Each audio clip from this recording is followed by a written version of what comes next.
നമ്മളിന്ന് വായിക്കുന്നത് പ്രഭാഷകൻ 11:17. ദൈവകൃപ ശാശ്വതമായ ഐശ്വര്യം പ്രദാനം ചെയ്യും. കേൾക്കുമ്പോൾ നിസ്സാരത തോന്നും, പക്ഷെ സംഭവം ഇടിവെട്ട് വെടിക്കെട്ട് വചനമാണിത്.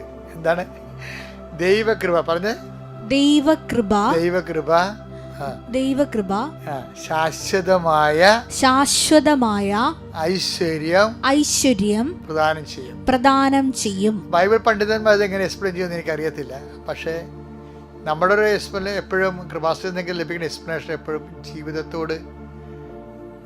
ജീവിതത്തിലേക്ക് വേരിറങ്ങിക്കുന്ന വചനത്തിൻ്റെ വേരുകളെ ജീവിതത്തിലൂടെ ഇറക്കിയിട്ട്, അല്ലെങ്കിൽ ജീവിതത്തിൻ്റെ വേരുകളെ വചനത്തിലൂടെ ഇറക്കിയിട്ട് ജീവിതത്തിന് ആവശ്യമായ വെള്ളവും വളവും എടുക്കുന്ന ജീവിത ബന്ധിയായിട്ടാണ് എപ്പോഴും വചനത്തെ ഞാൻ നിങ്ങൾക്ക് കൈകാര്യം കൈമാറി തരണത്. എനിക്ക് ആ ഒരു അഭിഷേകമാണ് കടത്ത തന്നുള്ളതാണ് ഞാൻ വിവേചിച്ച്